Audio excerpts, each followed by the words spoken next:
How long gone? Beautiful Tuesday here in New York City. Them jeans, what's really good? Good question, bro, man. I am having not a beautiful Tuesday. It's not a bad Tuesday. It's fine, but I don't know what's going on. But I'm good. I had a nice dinner last night with friend of the show, David Cho, and a friend of me, my wife, Carolyn. We had Korean barbecue, and there was a feature that this restaurant. I know you're not a Korean barbecue fan, because it makes everything stinky. It's all stinky, right? So it's some of the stinkiest food available for purchase, I would say. I mean, if in Korea they give you plastic to cover up your jacket, you know, that means that the food smells too much. But that's a separate issue. Go ahead. It is actually the exact issue I was going to talk about. The restaurant we went to, K-Team BBQ, which I guess sort of has a bit of a Olympic theme to it. Great name. Yeah, great name. In the K-Team, I'm like, is it North or South? They don't really say.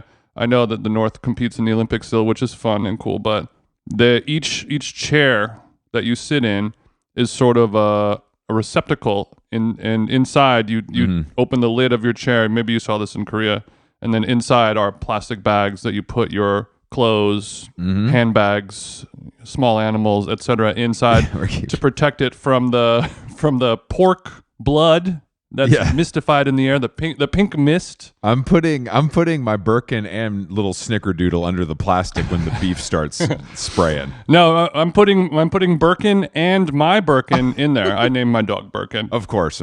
Birkin. That sounds. Don't do that. That sounds really. Yeah, I'm sorry. I just feel like that. If I have to put plastic over my clothes, I don't need to be there. That's just how it is. Yeah. Does that also go for maybe a front row at a Gallagher show or a roller coaster that has a water feature? There's nothing worse than you get wet on a coaster and you're sopping, walking around all day, squishy shoes. What's worse than that?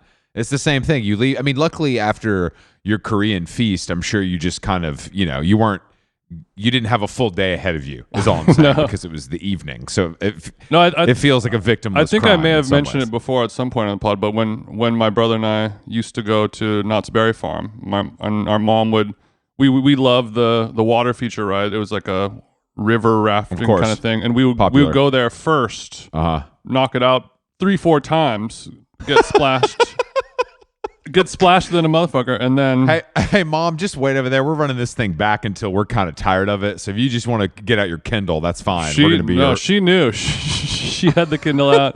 She balanced the checkbook while we were doing that. Exactly. But she would bring a change of clothes, and we'd leave them in the Knott's locker. Yeah. And then we would go in, towel off, put on our fresh pair of Airwalks or whatever. Of course. My Stussy shorts, and then of course. Off we go to enjoy the day dry, like we just got out of a tampon commercial. That is pro. I've never been to Knott's Berry Farm. That's some West Coast. What is it? What do they call it during Halloween? Not Scary Farm.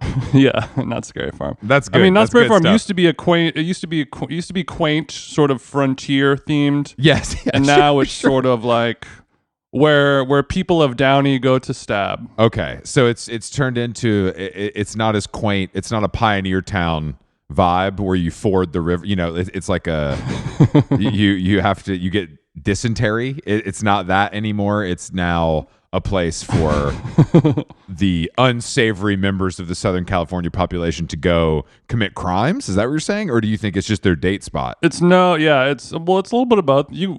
You can do crime while on a date. Some people like that. Sure, I have that on my Hinge profile. Chris, are you really about it? You don't do crime on a date? What kind of pussy are you, bro? Yeah, it says I have a standing res at Teresi, and I'm gonna steal the silverware. Yeah, I mean it's anything you can melt down. I would nail it down if them jeans is coming over. You know what I mean? It's no Six Flags. Of course. Sure. I mean, that's my hometown coaster. Oh, well, I mean, specifically the one in LA. Like I said, Knott's is where people go to stab, whereas the Six Flags I think it's in Santa Clarita. That's kind of where we go to do our shootings, maybe. Oh, I see. That's where like if you're like we need a look. Our venue fell out for when we're gonna jump Little Tuner in to the rolling 70s. So if anyone has a backup venue, you know what? We can just do it at Magic Mountain, Six Flags. Yeah, it's no problem. I mean, it's a nice public place. There's 2-for-1s. I mean, my favorite thing about theme parks, and we've talked about Disney adults a lot on this podcast, but how there's like secret societies on the internet that tell adults where they can drink and do drugs in places like this that won't be caught by surveillance cameras. Oh yeah. And I really love that exists. I really love that people are looking out for each other, being like, look, I know you had to spend a stack to bring your fucking 2 little badass kids here for the weekend, but you can smoke weed in this corner, at this time, and you're going to be safe. And I think that's just a nice human condition thing to see happen. I agree, and it makes you wonder of all the celebs who buy the passes, like Kanye and Yung Lean were just spotted at Disneyland together. Yes, and I don't think Kanye is doing any weed smoking in public or vaping or anything like that, but I think Lean will need a little moment to pull over and take a puff off the Benjamin, where Kanye is more of just like, does anyone have like a little nook where I can just kind of violently masturbate for a few minutes without getting busted? Can I? I'm sorry. My shoes are so flat. I need to sit down. My feet are really hurting right now. Does this mean that Kanye West, who just released a great freestyle where he says that don't put J. Cole on, it make the pussy dry up, which is something we've said on this podcast for years, which makes me wonder, is Kanye West listening, or is this just kind of a thought that is in the zeitgeist? I like the idea of Mandela effect. The Sean John tank top photo with him and Metro Boomin is unfortunately pretty iconic, and I just don't know what else to say. It's just they look hard. It's cool. I was thinking about that photo because I think we talked about it a few days ago, but I was thinking about that where Kanye at this point in his life, like he's sort of done it all, seen it all. He's just kind of doing whatever in the world at this point. You know what I mean? Yeah, he's definitely doing whatever. He's definitely just doing whatever. It's sick. He's one of the most wealthy people on the planet, and he's doing much less shit. I mean, he's basically living like an unemployed actor in LA. It's like, what do you want to do today? We can go watch Dune 2 at the Grove at 2:00 and then grab like a late lunch, early dinner vibe. You know what I mean? It sounds like you're calling out Al and Paulie's schedule, but Kanye's on the same schedule. The 2:00 movie. I mean, those guys are busy. They're running. No, I'm basically calling out my schedule when I was a DJ / club promoter. When you wake up hungover and you're like, "What do you want to do today?" LOL, wouldn't it be funny if we bought a Sean John tank top and then I took a photo of it and I wore it to the club tomorrow, and then what do you want to do? We can... No, that's true. Raising Cane's drive-through, we can pull up. But it was making me realize that I feel like Kanye, I feel bad for him because his profile is so high and he can't really do anything as a human being in the world without being swarmed by myriad paparazzo. No, he can't. And I know that he has these ideas in his mind. He's sitting around the house, drinking something, smoking something, whatever, and he gets this bright idea in his mind of like, wouldn't it be funny if I wore like a Sean John tank top right now? Mm-hmm. Yeah. And what if back in the day, he would go and maybe he would search through some vintage thrift stores. He would visit a sidewalk trunk sale, and maybe one of the girlies had one on the Depop, and now he just texts Milo Yiannopoulos, who then texts like a captive intern, and it's like, find, like, your job today is to find a Sean John tank top in Kanye's size, in a double husky XL plus size, double XL. He need the boxy fit on the Sean John. I need the boxy fit. I need a boyfriend cut. I need a boyfriend cut. Stat. Do these Katies come in a boyfriend cut? I agree that is what he is doing, and all that is to say, it's the thrill of the hunt is sort of gone for him. It's like me presenting Bean or Margot an expired squirrel carcass. It's just kind of like, I mean, I guess I'll eat it, but like nothing. I kind of wanted to. That's why. I mean, look, that's why he's getting top on a boat in Venice, because he's pushing the limits, because there's nothing left. If there's nothing left for him to experience, he's done it all, and that's I think that's why the clothes get uglier. He's also giving. To be clear, he saw the T-shirt that said treat your girl right. Remember that one? Yes, of course. Of course. Yes. That was, the internet exploded when they realized that the word eat was also inside the word treat. Yo, when people started reading, it was fucking crazy, bro. They went nuts. But the song, the remix, such a deduction. The remix, I was listening to it at Equinox today when I was doing my ski row switches, and I gotta tell you, that shit gets me pumped up. You know, when he's firing, I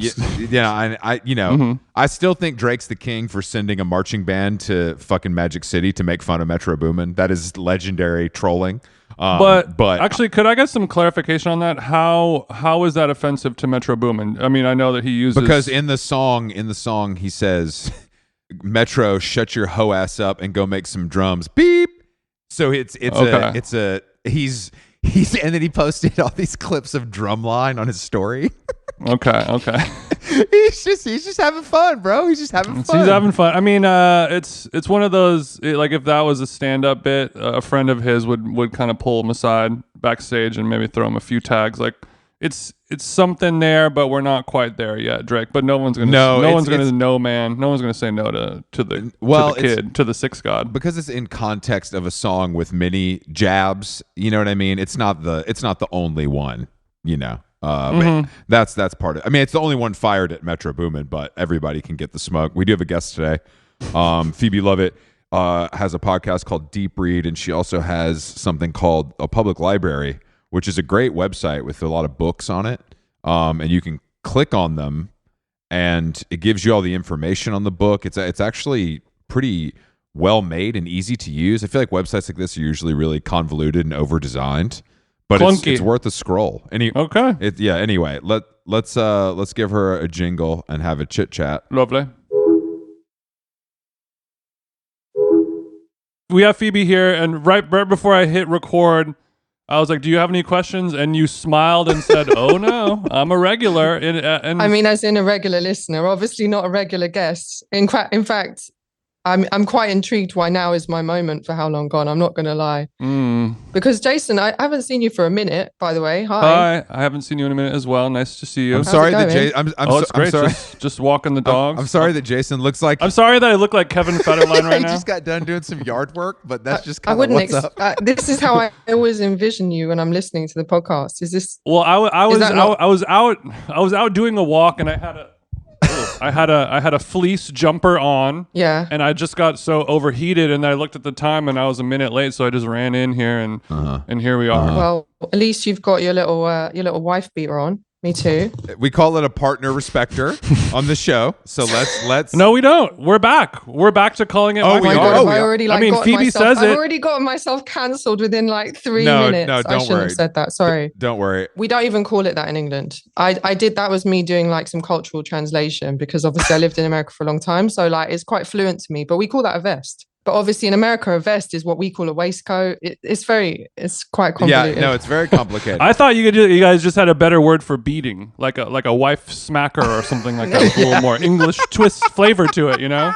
Oh my God, I can't believe I've opened this podcast with this like domestic violence convo. Let's move on. You can blame it on us. It's fine. Some people call it an A shirt, because it looks like an A, and I'm like, it doesn't look enough like an A to call Chris, it. No, Chris, I've never heard that. No, when people were trying to stop saying wife beater, it became partner respecter, A shirt. I mean vest, for Christ's sakes. That's how far people were going. Yeah, that's how far people were going. That's like a parody. Phoebe, what brand wife beater? Top 5 wife beaters, dead or alive? Hanes, OJ Simpson. Well, the thing is, G-Unit, what do you got? I mean, I'm just wearing, I don't even know where this one is from. Hanes are the best, but you can't get Hanes in the UK. It's devastating. Oh, I know. Gutted. It's devastating. Do they have a different name for it? Like Hainsbury? No, like there's a whole category of like that kind of really basic American sportswear, cheap, but like really does the job, kind of, you know, Champion, Hanes, all those brands that you can get on Amazon in the US for like $13 in 12 minutes. There's no equivalent in the UK. You can't get it shipped here. So when I go to the US, I'm back and forth somewhat, but like I always make a point of stocking up on those kind of like random basics. You can't run down to JD Sports and grab a pair of TNs and a pack of tank tops. What the fuck is wrong with this country? You can definitely grab a pair of TNs, but there's no tank top because we don't really have like tank top culture here. It's not really a thing. Like in it's more alcoholism. Like in New York or LA in the summer, like that's the look. You wear a vest, a tank top, or a top, or whatever Chris is claiming that it's called. I think that if you're gonna wear a wife beater, you got to be fucking ripped to shreds. You have to look insane. Like when I see guys in the gym with a wife beater Chris, on, I'm here right now. Hello, I'm offended. Well, yeah, I was like, what does this mean for like? I mean, no, I can only see your shoulders, Jason. So there could be a whole lot going on. I'm not fat. The shoulders. I'm not fat, but I'm not ripped as hell. Never said you were. The shoulders aren't much to look at. We ain't got Dwight Howard on the mic here, but that is true. You're not wearing it to Equinox at 9 a.m. so people are looking at you. That's the difference. You're using it as a utility. Well, Chris, I would argue that anyone can wear it if they have a certain confidence, a certain je ne sais quoi. You can pull it off. Yeah. I feel like Phoebe agrees. 100%. And also in New York in the summer, like it's so hot. No one gives a fuck. Well, also Phoebe, you and I are straight, so it's a little different. If you can do, in terms of like, look, guys, if you can do our viewpoints, if you can do 100 pull-ups on a fucking scaffolding, then you can wear a tank top. There's no doubt it looks better on a toned physique, a toned and tanned physique. But yeah, this just in, clothes look better on hot people. Wow, crazy. I mean, I did listen. I've read that didn't come out of my mouth. But yes, there's certain things, certain garments are worn slightly better by certain people. But I think in New York in the summer, that's what I love about New York in the summer is like. It's so hot that every rule goes out the window. Yeah. Like I used to be someone who's like, I don't wear shorts, You can't live through a New York summer without wearing shorts. It doesn't matter what your legs look like. Everyone has got it all hanging out. And I love that about it. It's sexy. I like some people hanging out. Other people I prefer to kind of tuck in, but that's just me. It doesn't surprise me that you don't want to see everyone letting it hang out from. I mean, I love shorts, and there is a, and Jason does as well. And there definitely is that big shorts fans. We're a shorts family, and I think that people, that whole line of thinking that like men shouldn't wear shorts is. There's a lot of things men shouldn't do. I think shorts is the least of our worries. Where are all these sartorial rules? No, men shouldn't wear shorts. Not wearing shorts in the city. Is that a thing? That's like something like Tom Ford has said, and people latch onto, that kind of thing. Tom Ford, Tom Brown, any Tom really. But I mean, there are rules. I love a man in shorts. Yeah, there's a time and a place. It shouldn't be happening everywhere all the time. Jason, you used to break some rules with shorts. I would say. I used to wear shorts too much. Admittedly so, and I'm more of a pant man. But once too many occasions, they're not for everywhere. I mean, I used to wear them in the club. But that's California for you, like. Yeah. When I lived in LA, no offense to the LA listeners, residents, there's so many very stylish people living there, but like you kind of forget let me speak for myself. I forgot how to get dressed. And there's a lot of hats. It was that era. I was wearing big hats. It was bad. It was what really kind of bad. hats are you wearing, Phoebe? The moment I knew it had gotten out of control, I remember a friend saying to me, "Oh, I just drove past you were getting in your car." And I realized, I was like, shit, I was really embarrassed because I realized I've fully gone out of the house with no like trousers on. Like I was going to, I think I was going to a swimming pool and I just literally just put like a shirt, but not even like a long shirt. It's like a shirt. Because when you're just getting in your car, just a shirt. You're just getting in your car and you're like, who cares? Who fucking cares? Like, and he was like, yeah, you weren't wearing any, like bottoms, pants. And, as if you were living in Bali or something like that, except you were in Echo Park. Like I fully thought it was acceptable to go out on the street in like Silver Lake with literally just a shirt on and like a bikini. Yeah, that is Cali lifestyle. Jason actually, and we've had this discussion many times, Jason has a passion for driving shirtless, and he's only able to do that when he's on the Big Island, but he thinks about it a lot and he kind of sells that lifestyle, and this goes back to my same thinking with the wife beater. If you're gonna be fucking driving shirtless, you got to be a hot rip surfer. You better back it up. Yeah, that's all I'm You better saying. have the goods to back it up. That's all I'm saying. Well, like shirtless in a convertible, or just shirtless, like sweaty against the car leather? Jeep Wrangler rag top is what I imagine. Ideally that, but ideally yes, a convertible. It doesn't have to, but like when you're in LA, you finish a crazy hike up Griffith Park. You're on your way to tuck into an Erewhon smoothie. Your shirt, you'd wring it out. It's so wet. Take it off, and you're driving down Hillhurst shirtless. I mean, it's not like you don't have clear car doors. It's just people can see your shoulders. Yeah, true. But like none of that doesn't make sense to me. To me the like one of the best things about LA is that you don't. If you want to think about it, there's a place for you. But if you don't want to think about it, no one gives a shit. It's quite freeing, Mm-hmm. Like, I mean, unfortunately, that culture is now spread globally with athleisure, and like no one makes an effort anymore, which is a bit of a shame. But like, I always enjoyed that about LA. I found it quite liberating to be like, especially because London is my friends in London are like so fashion. And I never really, I call myself fashion adjacent. Like a lot of my friends are very like fashion-y people. They look amazing. They put a lot of thought into their look. And sometimes people confuse me with them. And I'm like, no.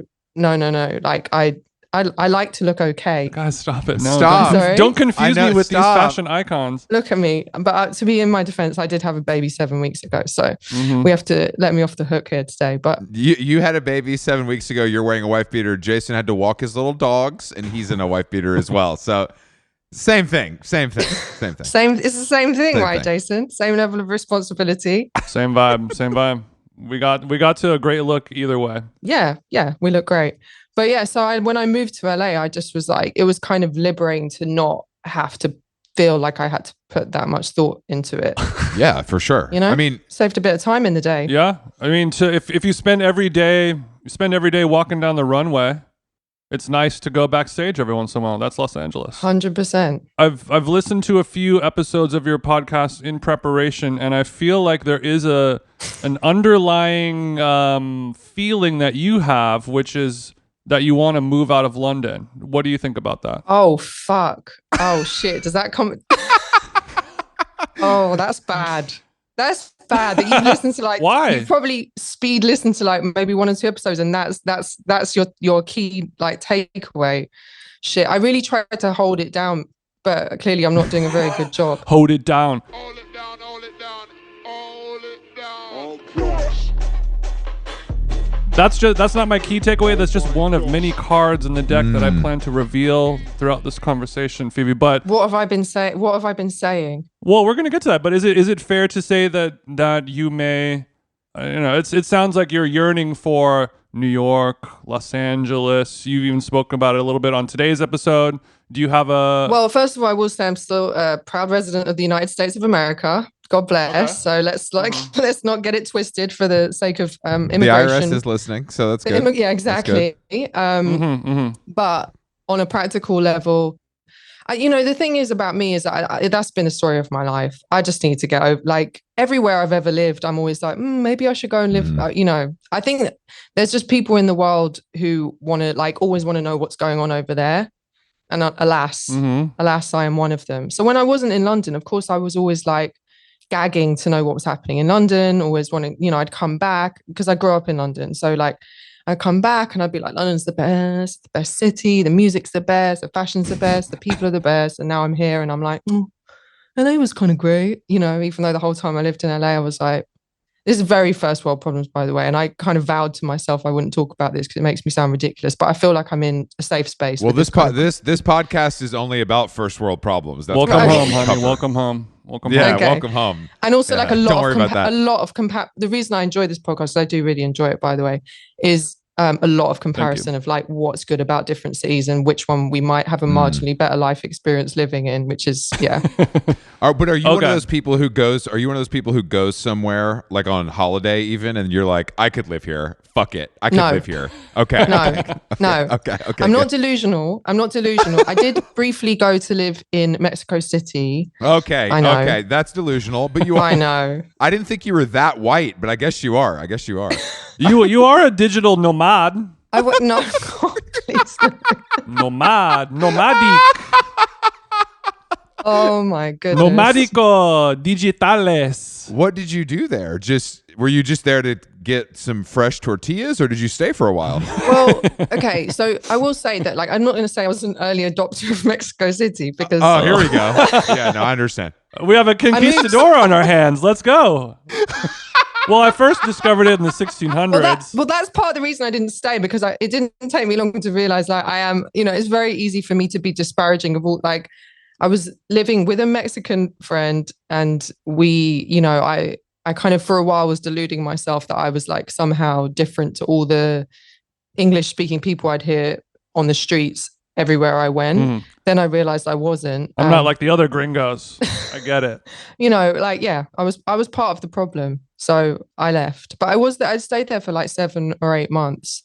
To answer your original question, Chris. So aside from, I think living in Mexico City, even though it's obviously an incredible city and I love it so much, made me realize like you kind of just like everywhere you go, you've got a different set of problems. And I think it's quite delusional to think that you can move to a place that's like culturally that different to where you're living and you're just gonna. It was challenging, actually. It was pretty, Yeah. Of course it was. You're not just gonna slide in and have like the exact same lifestyle. I mean, not unless you're trying to live a really ridiculous, like truly gringo lifestyle, And I think that was my final adventure in thinking that I could just set up anywhere, and like it made me realize that okay, you can be in a city, in a country that you absolutely love and you love the culture, and you can fly to an incredible beach in 2 hours from Mexico City. Like it's ticking so many of my boxes, but actually to set up a life, you kind of need your people.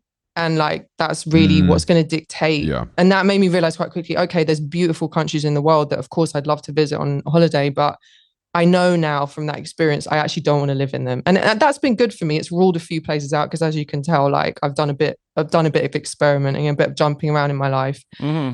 So at least now I know, like, yeah. That reminds me, I think Neil Brennan said it, but like basically wherever you live in the world, there's 5 problems. Right. Every country has 5 unique problems, and you just kind of have to pick your poison. Like this place is beautiful, it has this thing, this and this, but they jail you for being gay, or women aren't allowed to vote, or they're like this government, there's always like definitely strike those or smaller. Jason, there's also weather stuff. We can take it down. We can take it down. I mean, obviously London's primary issue is the weather. Well, I don't know. It used to be. Now I'd say it's the government. Oh, look, it's fine. Look, it's fine. It's fine. Brexit or whatever you guys are worried about. We love our country. We hate our government. But that was another through line that I noticed. In addition to you wanting to leave London, you also, maybe you like listening to us because you are a fellow weather stan. I feel like you discuss the weather a decent amount. Love the weather chat. Wow. Love it. A proper weather chat? Love it. You and Jason are a match made in heaven. This guy loves fucking weather. I am a person who still to this day, every day looks what the weather's like in the places I've lived. Oh. Not the place I live. Obviously, that's a given. I look at the weather. What's the weather like today in New York? What's the weather like today in LA? It's unhinged. It is. Unhinged. My mum does it. My mum doesn't live in London. She'll text me what the weather is like in London. I'm like, I know, I'm here. Yeah, Mom, I know. I'm right here. It's how white people bond. With each other. It really is. It's real peak. But yeah, no, love the weather chat. Love to know, because the thing is, you can see it on the app, but you don't have a visceral sense of what it's like on the ground. Look, also, I want to say, and I don't want to attack Tim Apple or any of the great people over at the Apple Corporation, but the weather application, since Dark Sky got purchased and killed, RIP to the GOAT. No, we're on AccuWeather, obviously. I'm not AccuWeather. I'm not. I'm sorry. I haven't downloaded another third-party app. I thought Dark Sky was the end of that. Is that like NTS for weather? No, Dark Sky was NTS for the weather, but sadly it got acquired. Got a new one coming up from Dark Sky after the break. I still every now and then find myself typing in DA to look for Dark Sky. That's really... Yeah. I think I've got a problem. Yeah, no, Dark Sky was amazing. Great application. And I agree with you, the Apple weather app is appalling. Well, so we back it. I walk outside. You got cross-reference. I walk outside and I'm like, well, it's fucking raining. I looked at the app now and it said it wasn't raining. Now I have to go upstairs and get my umbrella. It just ruins my... Well, this is what... And then I can listen to How Long Gone and I know what's really going on, because sometimes sometimes it says it's sunny in LA and actually you guys are really complaining about it being cold, even though we all know it's not cold. No, it's not cold. Jason gets cold. He's got thin blood. Well, your blood does thin when you live in a hotter climate. Although LA at night is, Thank you. I think the coldest I've ever been was when I first moved to LA at night, and I was like an idiot, like 24-year-old, and I didn't occur to me to like buy a space heater or a blanket or anything. So I just used to like shiver through the nights because I couldn't compute that it was so cold. You forgot to wear pants. Yeah, you kept your your bathing suit was on. I was mystified. Obviously, you learn once the sun goes down, throw a sarong on as you're sort of navigating through the Los Angeles landscape. Desert climate. Yeah, it took me a while though. I was also wanting to know we discussed fashion on this podcast. You are a fashion adjacent girly. And you had That's correct. You had the host of the Cutting Room Floor podcast on. What's her name? I forgot it. Rachel. And you guys were both talking about how you don't think Fashion Week should exist anymore per se, or you're making some cases for it. And we've discussed it a little bit on here, haven't we, Chris? Yeah, but I mean, why not? Who cares? And that wraps that conversation up. No, I just mean if brands still want to do it and spend money, who am I to set like what is the downside? But do they want to do it? To be fair, I don't think I ever said it shouldn't exist. I think I said I don't get it, and it strikes me as slightly absurd at this point. There is definitely a case for it to not exist on an environmental level, I suppose. But then I know we've lost you already. We've lost you. I know we've lost you. That's why I didn't want to lead with it. I didn't want to lead with that. But there is a practical, okay, if you wanted to give real legit reasons, but more so what I was saying to Rachel was just like, I kind of take in the spectacle of, and it's not Fashion Week, it's Fashion Month, and it seems to just happen on an endlessly rolling basis. Yeah, that's true. Like, that's true. That's true. Now that you've got all the extra ones they squeeze in, like Copenhagen and Miami and whatever else they've got on the radar. We're not going to slander Miami Swim Week on How Long Gone. First and foremost, that's off the table. We'll see you in Copenhagen as well, guys. Copenhagen. I'd rather go to Miami. I'm a big Miami head. Well, it's gone a bit weird. I would. We all would. We all would rather go to Miami, but that's just not. I don't know. People seem to love Copenhagen, but I went and it was lovely, but I was like, everyone I know is like, I'd live there, and I'm like, oh, I don't think I would. Personally, they live there because the lifestyle. I believe that the like social services are so good that everybody can't believe. Yeah, now that you're with child, they pay you to have babies there. Yeah, they pay you to have a kid. They like pay. Oh no, 100%. One of my friend's sisters had a child in Denmark, and it sounded really quite a spectacular experience. And I have a friend whose partner is Norwegian, and they get like they get a full year's full pay. And then you get a child benefit that equates to like £300 a month till the child's 18. I know. That's the crazy part. 18? Wow. Come on. Incredible. I can't fuck with that. I mean, at least you can leave the baby outside when you're running errands. That is nice because it's so safe. Also, apparently they have a creche at every gym. A creche for the baby at every gym. Yeah, no, I've seen it. I was in a gym in Copenhagen, and I looked over on the mat next to me, and there was just a baby laying there. And I was just like, whoa, what the fuck? And then the mom like looked at me like, chill out, loser. Like, this is what we do here. Yeah, no, that's not happening. I mean, we've obviously got a little bit more social infrastructure in the UK than in the US, where I think there's no statutory requirement to give maternity leave in the US, which is slightly inhumane. But in the UK, it's all been stripped back, so it's not great. However, I did tell a friend recently that she asked me how much giving birth had cost me, and I said £0, and she was like, that blew her mind. You joking? My sister had twins, and they were so they were like premature, and they were in the hospital for like a month or something, and she got the bill, and it was $1 million. Yeah, it was $1 million. It was $1 million. Yeah. I was like, what? The reason I know that is because a friend of mine who lives in LA told me the same thing had happened to her neighbor, and she spent 5 days in like a postpartum clinic. And when she got out, her husband said, "Did you enjoy that?" And she was like, "Oh yeah, it was really nice." That and he was like, "How nice was it? Was it $120,000 worth nice?" Because that's how much it got billed for. That's crazy. Incredible. No, I mean, I think but that's why, like, if I broke my arm, I would walk to the fucking hospital. I'm not going to get in the ambulance because it's going to cost. Surely you've hooked yourself up with some nice health insurance by now, Chris. I have health insurance thanks to my wife. I did not have health insurance until 6 months ago.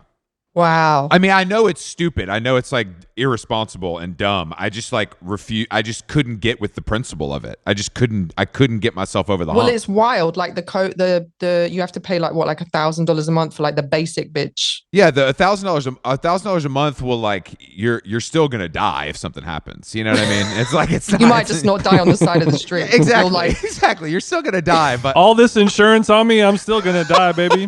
I had a couple of like accidents when I lived in the US, and one of them I passed out in a yoga studio. This is cool. This is right up your street. I hope it was at least hot yoga, not just regular. It was hot. It was hot. Okay, I came out. I had immense pain in the class. I came out. I passed out on the floor. Apparently, I was like seizing almost. So it wasn't just like heat exhaustion. It was something. Yeah. And they waited for me to come round, and then they were like, "Do you want us to call an ambulance?" Because obviously, if I didn't have insurance and they called an ambulance, they could be throwing me. They could throw me down to bankruptcy for all they know. Like they could be putting me on a. Yeah. Also, I think if something happens like that in public and the ambulance comes, you like have like the police come too, and that you kind of have to get in the ambulance. Mm-hmm. Like they won't really let you just be like, "Nah, it's all good. Like I'm straight." They're like, "No, we came over here. You're getting in the fucking car." It's kind of the vibe. Country? Hey, yeah, the greatest country in the world. And then they took me to the A&E. What's it called? ER. Mm-hmm. Sorry, my translation skills are a bit rusty. The ER, we call that A&E in the UK. I went to the hospital. They put me on a bed. I was in agony, but they couldn't. They took them 10 hours to get round to me. They wouldn't give me so much as an ibuprofen. And the guy opposite me was handcuffed to his bed, and he was just looking at me. I think I was the first woman he'd seen for a while, even in my slightly compromised state. I had to lie on this bed in agony for 10 hours with like an inmate. He said, "This chick," looking at me. He said, "This chick is in pain, but the aloe got her looking good. I don't really give a fuck." Licking his lips, and I'm not saying that arrogantly, but like that. So that was my experience of. And then 4 months later, I had another exercise related injury. What the fuck? I know. Okay. Oh, it was a bad year. It was a bad year. You'll get this. I have to explain this to some people. You understand it. I thought it was a Smith machine, but it was just hell no. Yeah, it's just a bar. Weighted barbell that had been racked high. Yeah. So I went to like squat. I was going through like I thought I was like a Instagram like weightlifting baddie, and I went to put it on my shoulders. We all because do. I didn't brace my. We all do. Don't worry. Yeah, you guys get you guys understand that mood. I put it on my shoulders, and I thought it was obviously attached to the machine like a Smith machine, and it wasn't. So I fell backwards, landed on my butt with like I think it was 50 pounds, like, and fractured my spine. What? You fractured your spine at the Equinox? Fractured my spine. And then this was literally like 4 months after the first accident. And then I had to go through the whole shit again, except this time it was really scary because they were like, I was like, am I going to be like I thought I might be the first thing I did was wiggle my toes because I was like, that's it. Terrifying. Game over. I've just broken my back. Damn, it was pretty bad. When booty day goes wrong. No, it really did. I can't believe I didn't sue the gym. That was a rookie mistake. I was like, come on, first thing, America, you have an accident in a public space. Just sue the motherfuckers. Even though it's clearly your fault, you could have sued them. That's how we operate. 100%. It doesn't need to be your fault to win in America. Doesn't matter. Settle out of court. Yeah. Facts don't matter. I have a follow-up question. Were you filming yourself? Were you filming this workout? Because you could make some side money as a gym fail. This is a gym. It's an epic gym fail, if you ask me. I wish I had evidence, because then I would have supported my case to sue. The gym actually called me for weeks afterwards because I think they couldn't believe I wasn't suing them. They were like, so we're just wondering, what's going on. And I was like, Did you get the flowers we sent, Phoebe? Did you get the nuts.com package we sent over? I regret that to this day. Membership is on us kind of for life. It's all good if you want to come back. No, the maddest thing, this is where I really had a case to sue. It wasn't even in it wasn't a gym that I'd paid a membership for. It was my friend lived in one of those bougie condo buildings down on the waterfront in Williamsburg. Yeah. And I'd just gone over to her apartment and just was using her gym. I'm not even sure I signed a release form. Oh, you could have definitely, you could have put this damn baby through college if you would have used your head. Listen, the fact that it's 6 years later and I'm still talking about it. You're hanging on to something, and I understand, but that's pretty true. But anyway, again, I went to the hospital and they wouldn't give me so much as a paracetamol until I'd filled out. I mean, I was like shaking in pain. and then they're like trying to upsell me. That whole experience, I have to say, it made me, question some aspects of my experience of living in the United States. I think when stuff like that happens in New York, it feels very extreme. Like it feels really hard. It feels much harder, I feel like, than it does other places. It was pretty wild. It was pretty wild. It's just gnarly. Everything's gnarly. Like everything, like the guy in the hospital, everything's fucked up. Everything's gross. Everybody's mean. The hospitals weren't cute. Yeah. Yeah. It sucks. A rat runs across the floor. In NYC, baby, everything's gnarly. Yeah. Everything's gnarly. Pretty rough. But anyway, I live to tell the tale. Yeah, that's true. I know. So you're fully healed now. You're okay. You're back on the squat rack. I'm definitely had like 3 years of back pain issues. Still do, actually. Yeah. But again, maybe I should reopen this case. I feel like I've still got one, perhaps. But no, I'm all right. I'm fine. Yeah, I'm fine. Any how long gone lawyers out there? You don't pay unless we win the case. Okay. Okay. I mean, that's how. Honestly, there are plenty of ambulance chasers that listen to this podcast. That's for sure. Yeah, I don't know. I don't understand the American healthcare system. I don't think anyone does. So no one does. No one does. The NHS is great. We love those guys over there. God bless the NHS. Clang, clang, clang, clang, clang, clang. I had a question about your podcast. Why don't you have any male guests on? Well, I've had 2. And it wasn't deliberate. It's not, but it's kind of like how you guys don't really have that many female guests. You don't have that many. That is not true. Well, I know I'm here, so I'm, contradicting myself. Okay. So you have 1% male guests, and I would say we're close to 50-50 male, female. Are you? Okay.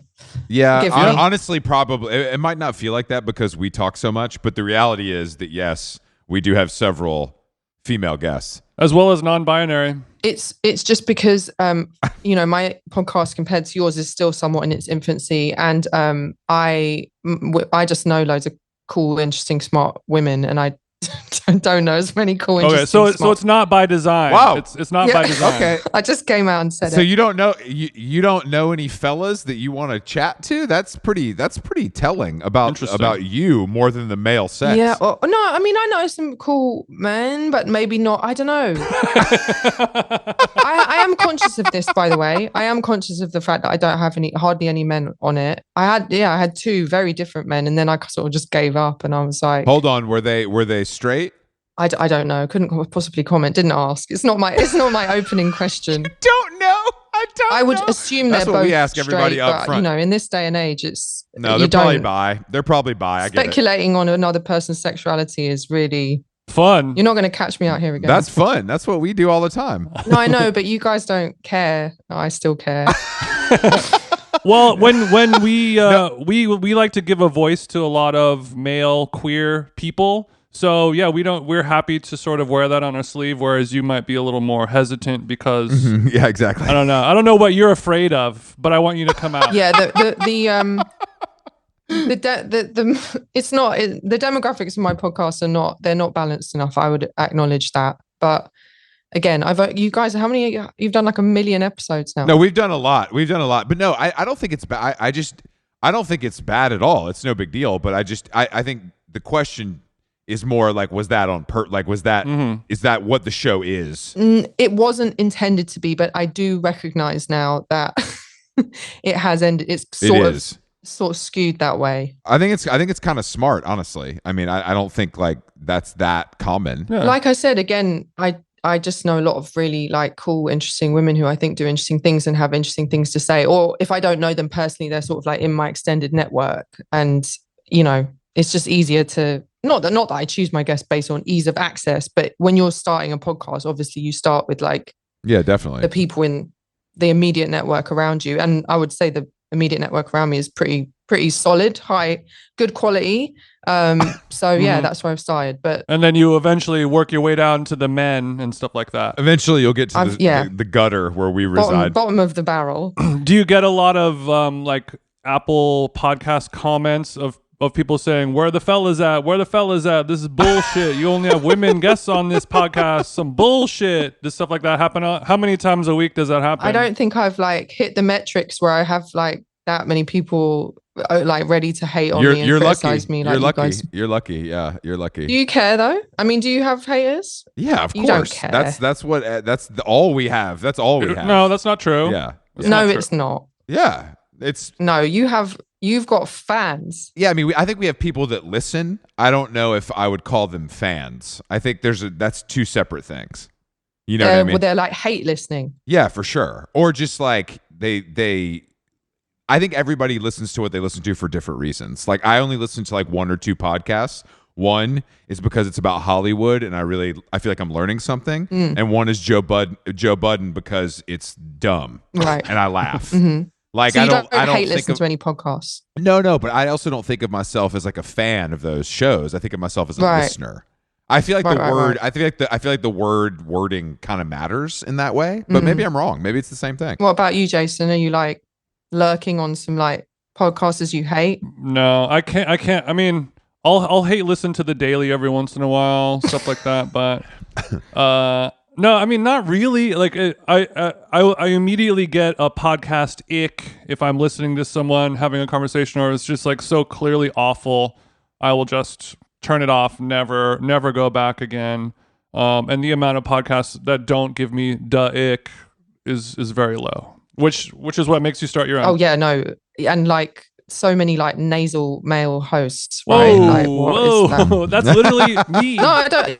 Neither of you guys are particularly nasal, which is why I think I've lasted so long with your podcast. Because Really? I find it just bizarre how many, like, especially American podcasts, are hosted by like above average nasal voices. Well, I think right? I think that nasal. becomes kind of not a trend is maybe the wrong word, but it's like people listen for that a little bit because that's what they're used to. Like whatever at the beginning, Yeah. it was like if it sounded like NPR, that's what people wanted to hear. It was But Ira Glass. It was Ira Glass. People would just try to Yeah. sound like Ira Glass. And I Right. think that kind of shit continues with whatever the however it works, where people just are mimicking what they think is cool. Yeah. And then it becomes a bigger To put it trend. in your terms, like everyone tries to sound like Ira Glass is like our Skepta for if you don't know about exactly. Yeah, Yeah, they're exactly. they're directly. That's a perfect comparison. Yeah. I that. AB really, comp. Ira, Skepta. Yeah.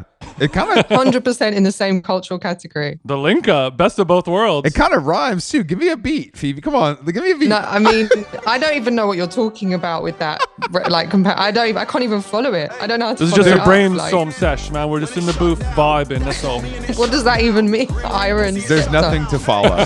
There's nothing to follow.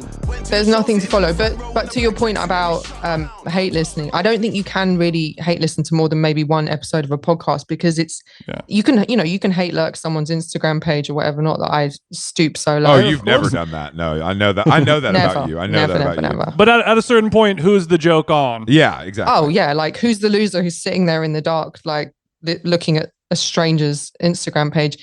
But I think when it comes to listening to, like having someone in your ears is so intimate, and if you find that person jarring, it really is on you if you're listening to more than like 3 minutes of that shit. I don't want Ezra Klein living rent free in my mind.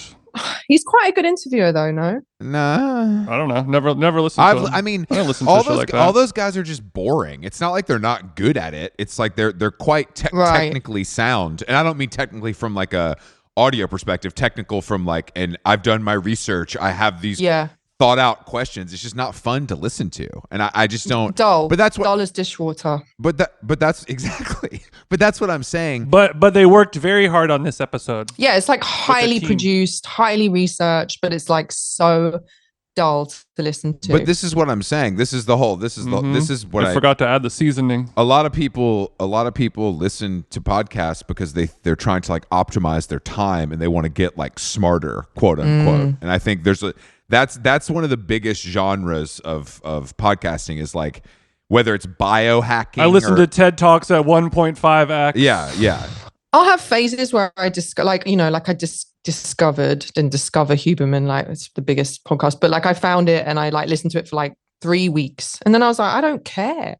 I don't, like, who needs this much information about your sleep process or whatever? But I think this is where we are as a society, where it's like I think the optimization stuff has been fed to us that that's how we have, like, you're either a person who all you talk about is digital detoxing and like unplugging, or you're like, I am fucking optimized. I'm using every second of my day to better myself physically and mentally.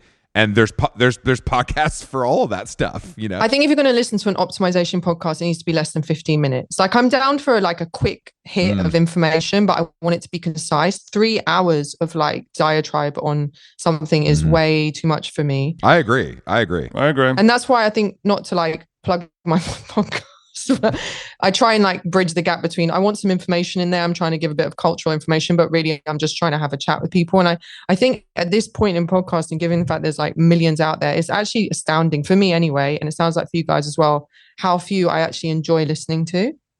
Like, yeah, for sure, the bar is low. And that's what me and Rachel and I talked about a little bit, because she's a great podcast, she's a great interviewer, sorry, and we were sort of talking about the fact that there's not that many great interviewers out there on, you know, present company excluded. You guys do great interviews. She asked people fucked up questions that and it's good. Like, she'll ask like how much money you make kind of shit. And it's sick. Like, or like, how did you start, like, point blank, how did you start your, like, where did you get the money to start your business? You know, which if it's a fashion podcast, like, those are the questions that aren't getting asked. You know what I mean? Like, beyond, she had like a viral thing with Most Def and all that shit, but like, like the Todd Snyder one, she's just like, how did you? And he's like, oh yeah, I sold this thing for $2 million. I took that, and I was like, oh, that's actually the shit people want to hear, because I don't think that no like newspaper or magazine can ask those questions. That I think that's part of the reason podcasting has become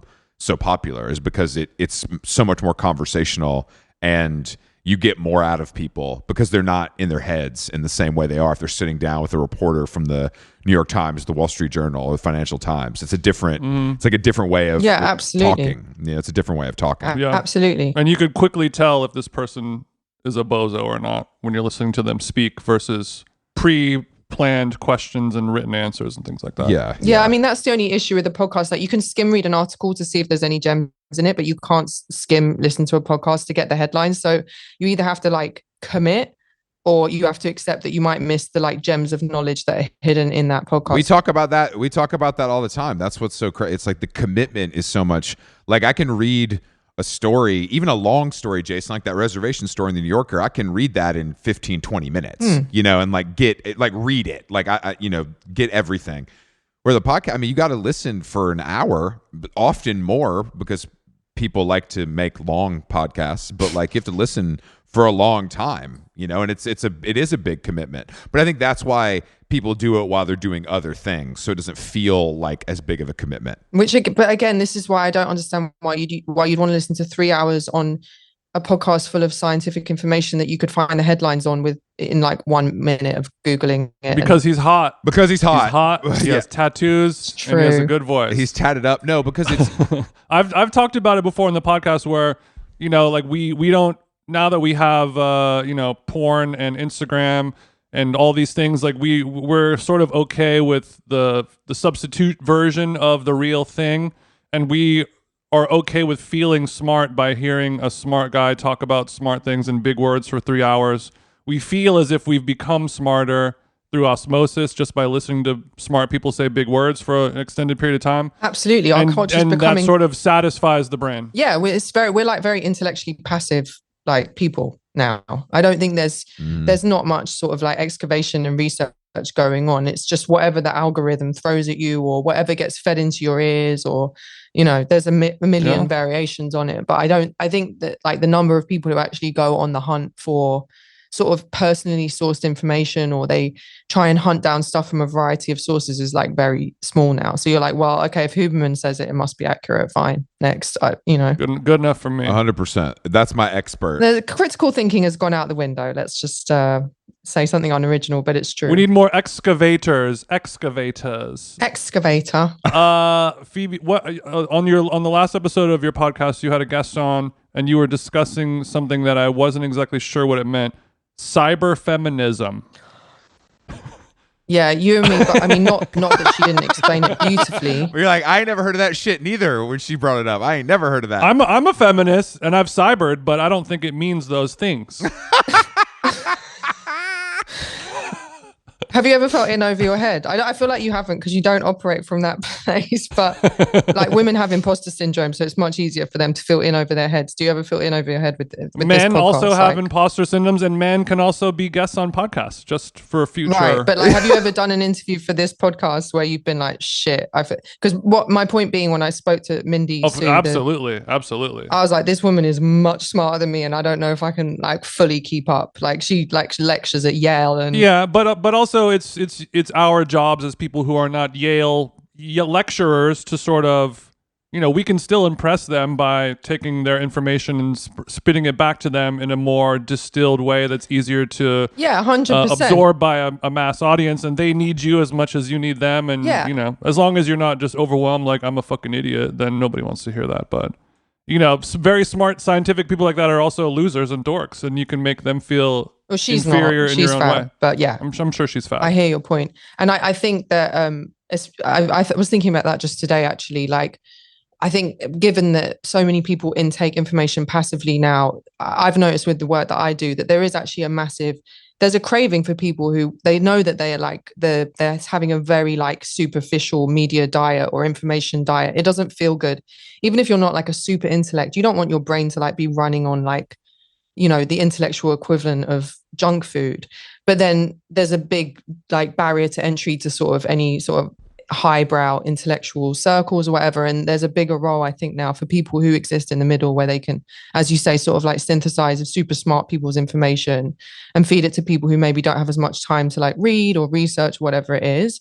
So yeah, I shouldn't be too self-flagellating, but I was struggling a little bit to keep up with Mindy. She's a very smart woman. Mm-hmm. Yeah, but that sharpens your tools, It does. It did. I was like, okay, yeah. I was trying to do my research for that, but you couldn't pay me $100 to talk to somebody like that. But I understand why. You have some super smart people on this podcast, though, no? Yeah, but we don't have that kind of smart person. Right. I think we have a different kind of smart person. Like, I don't think that I have so little interest in science and shit like that. Like, I have no interest. I hate space. I don't want to talk about any of that shit. It's boring.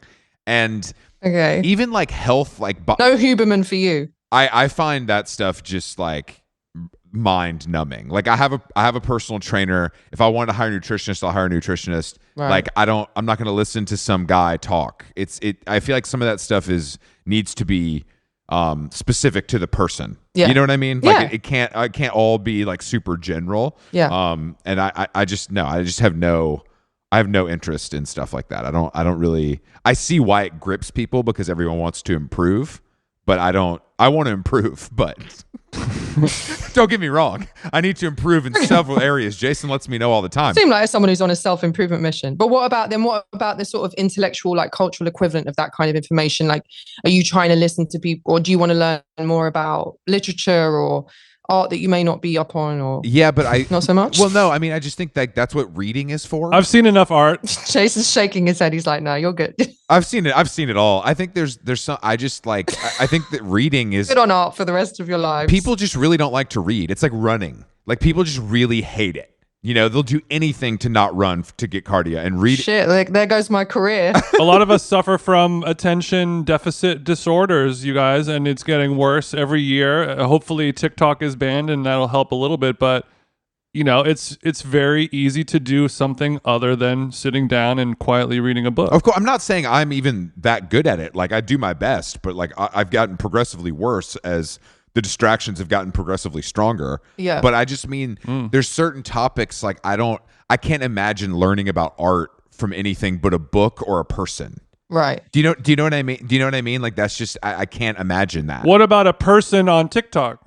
That's my point. I mean, I guess it's better for the world that information is being disseminated in an easy to digest way. I just don't need to participate. You know what I mean? It's good for everyone. But then you could definitely counter that, couldn't you? Like, is it better for the world? Like, is that sort of style of information sharing? I totally hear you, and I'm just playing devil's advocate, but is it a good thing that, say, like BookTok, for example? Like, I have very mixed feelings on that. On one level, obviously, it's amazing that it has, it's really powerful and influential, and it's definitely got a lot of people. It sells books. But it sells trash books, like trash books. Yeah. Airport, like. But I think that airport trash books still put money in the publisher's pockets, which then gets distributed as they see. You know, like if there's a hit, you know, fucking beach read that they make $10 million on, you know, I think that money gets spread out in a way that will trickle down eventually to something more interesting. That'll fund the Them Jeans book advance for my future failed any literature. day now. Yeah, exactly. Any day now. Exactly. But that's, I mean,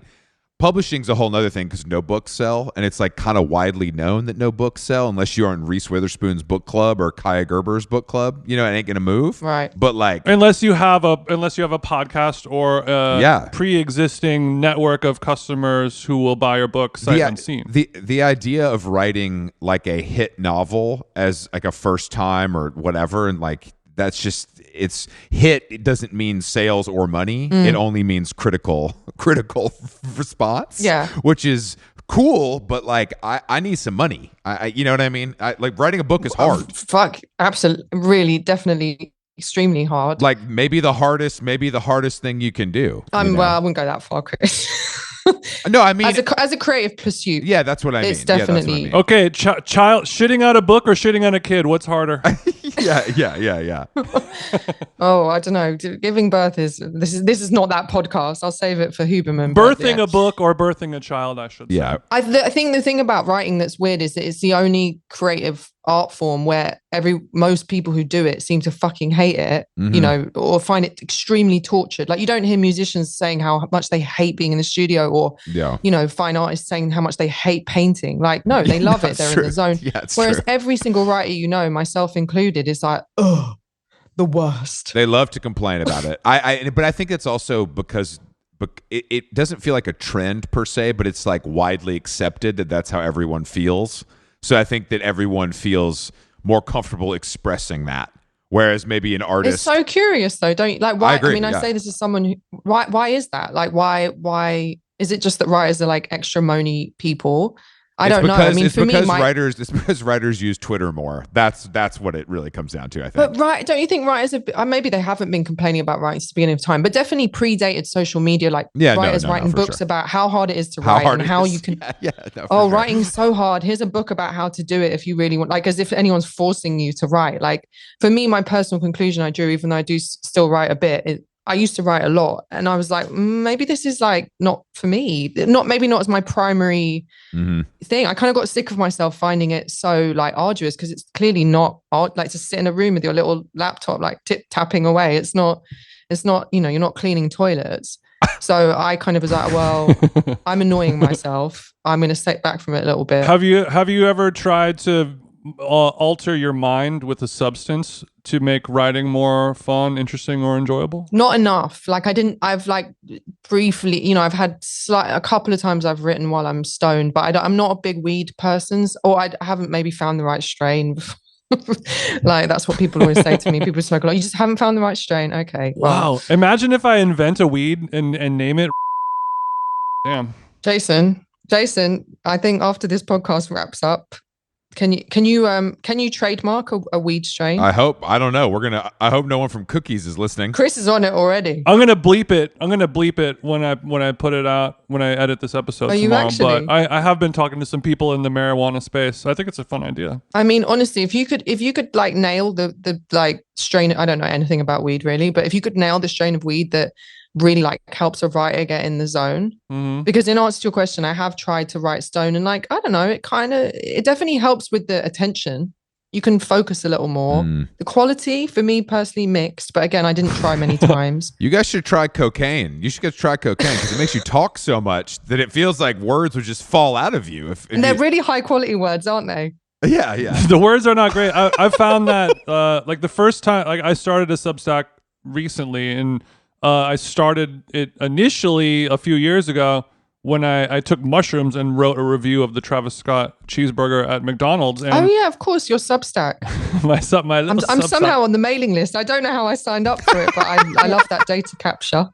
You're I saying, did not. I've never added Here for anybody. it. I've never added anybody to it. Thank Damn. you for subscribing. I do appreciate it. Maybe I subscribed to the old one. Yeah, it's the same one. So it's the same thing. It's the same Oh, one. okay, all right. You didn't. Sorry, that was rude of me. I was like, how am I? No, I mean, no. I enjoyed it. I didn't unsubscribe, Jason. I was reading it. Thank you. I was really intrigued by your. Here's another business idea for you because I thought this sounded great. Your orange juice mix with all the different blends of citrus. Why not blend? Like that feels like you need to be blending that and shipping it out to Air One and selling it for $18 a. Like what is it? 500 mils for $18 in Air One. Get to blending. But I think the crux of what I was trying to say is writing on drugs and editing sober. You can land on a sweet space, and you can come back with a sober mind the next day and be like, "That was sick. That was amazing. I would have never said that soberly. This, and this are awful because I was too high. A fucked up tangent, but." Creating and then editing is the sweet spot. So how are you? Is your Substack exclusively written while high? No, it is not. But I try to. It's more Wherever fun. I mean, that possible. way I just have more fun. Yeah. Okay. I don't really have time nowadays. It's a little the schedule has become much more hectic. But it might help you become more efficient because no writer is slower than a sober writer. That's my experience anyway. Goddamn Welcome right. to my life, baby. I think it's probably one of the few Poor Chris. pursuits where actually we could speed you Yeah, up. What did Chris say? Sorry? Everything sucks for me because Well, we were laughing because Chris is a sober writer, and we're like, oh, imagine being a sober writer. Jeez. Oh well, you've got your exercise high. No, Yeah. you got your runner's high. Yeah, the runner's high wears off usually by noon though, and then there's kind of a lot of day left, to accomplish my Caffeine. little task. I do be hitting the caffeine pretty hard, and that Caffeine's a hell of a drug. no, that's fine for me. That's fine. You could every now and then I used to quit caffeine for 3 weeks just for the day when I reintroduced it. Mhm. When was the last time you had a break from caffeine? Never. And if I did, I couldn't. There's no way. It's all I have left. There's no way. No, I'm just There's saying. Bill Clinton No, I'm was in saying only office. have a break to reintroduce because that day when you first. No, I understand. Look, I'm a drug addict. I know Oh, what you okay, yeah, mean sorry. by like, I'm gonna take some You time understand off, how and this then works, these pills yeah, are. okay. Yeah, I understand how it works. I'm Yeah. very clear. Every time I go to out of the country and I don't bring drugs, that's when it happens. Right. You Sorry, have I'm the a tree bit naive. talks. I'm not the world's biggest drug taker, as you can probably tell. Me trying to explain how I can. withdrawal works. It's all good. That's very not British. That's very not British of you. But you Oh guys. no, I know. You guys make Oh, I know. doing Even the drugs eels look in the good. Thames are on coke in London. Do you know about that? No, You know about that? No. They found literally the eels in the Thames, our river, Yeah. The River Thames. have traces of cocaine in their bodies. Damn. That's how coked up London is. As if they needed to Yeah. get more slippery, right? That's so cool.